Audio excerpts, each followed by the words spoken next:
नमस्कार. आरो स्टोरी मराठीमध्ये आपल्या सर्वांचे स्वागत आहे. आज आपण ऐकणार आहोत एक हृदयस्पर्शी कथा, अनन्या.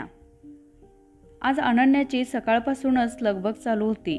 आज ती खूप खुश होती कारण शाळा सुरू होणार होती. तिची आई तिच्यासाठी चपाती आणि भाजी करून कामाला गेली होती. लुळा बाप कोण्यात झोपून होता. मोठा भाऊ सकाळी शाळेला गेला होता. वह्या, पुस्तके, पेन, पेन्सिल आणि बरेच शालेय साहित्य तिने एका मोठ्या दप्तराऐवजी बॅगमध्ये भरले होते. शिवाय एक चॉकलेट्सची बरणीही सोबत घेतली. थोड्याच वेळात ती निघणार होती. 12 वर्षांची चिमुरडी अनन्या भलतीच चुणचुणीत होती. स्वतःची तयारी करायला ती लहान वयातच शिकली. शिवाय आईला घरकामात मदत करायला सुद्धा ती पुढे असायची. आजही तिने सगळे घर स्वच्छ करून अंथरुणावर असलेल्या बापाला गरम पाण्याने पुसून काढले होते. ते तिचे आवडीचे काम होते. मशीनमध्ये दोन्ही हात गमावलेल्या बापाला तिने कधी हात नसल्याची जाणीव करून नाही दिली. आजही तिने बापाला पुसून झाल्यावर त्याला नाश्ता भरवला आणि निघाली.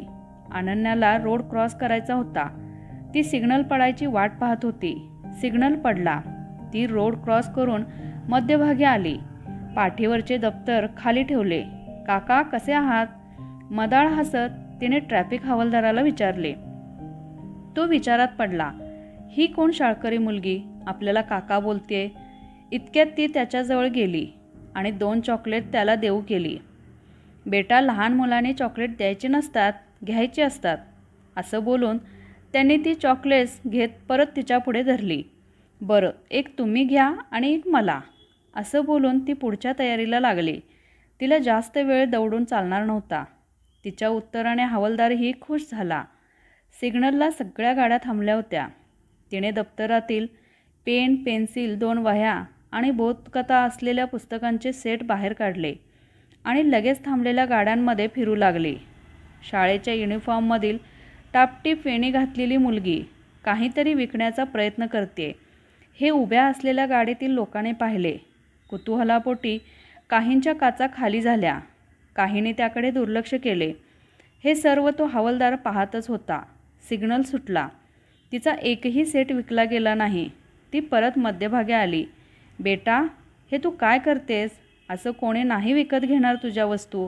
काका, सगळीच लोकं सारखी नसतात, कोणीतरी घेईलच, असे बोलून ती दुसऱ्या बाजूला थांबलेल्या गाड्यांकडे पळाली. तिथेही तिला अपयश आले. आकाशात ढग भरून आले होते. तिला खूप टेन्शन आले.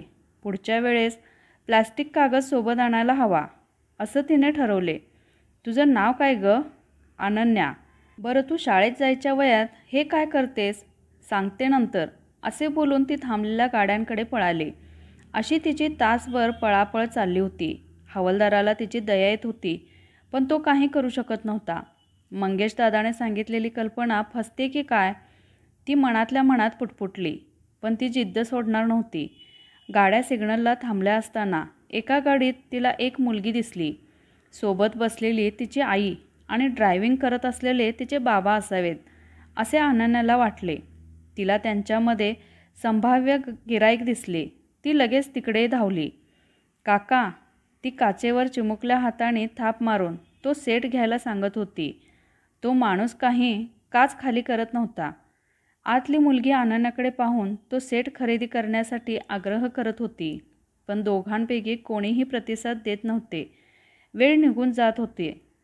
कारमध्ये मुलगी पाहून आशेने आलेली अनन्या निराश झाली. ती वळून मुलीकडच्या बाजूला आली. इतक्यात आत बसलेल्या मुलीने हाक मारली. दीदी. त्या छोट्या मुलीने थोडी काच खाली करून 100 रुपयांची नोट तिला देऊ पाहत होती. अनन्याने पुस्तकांचा सेट द्यायला हात पुढे केला, पण तिच्या आईने ते झिडकारल्यामुळे तो सेट खाली पडला. कार सुरू झाली. छोट्या मुलीने तिच्या हातातील नोट खाली टाकली. अनन्याने त्या नोटेला हात देखील लावला नाही. भराभर वेळ जात होता. अनन्या निराश जरूर झाली होती, पण उमेद हारली नव्हती. कसा दिला एक सेट? स्कूटीवरून आलेल्या एका मोठ्या मुलीने तिला विचारले. 100 रुपयाला, अनन्याने लगेच उत्तर दिले.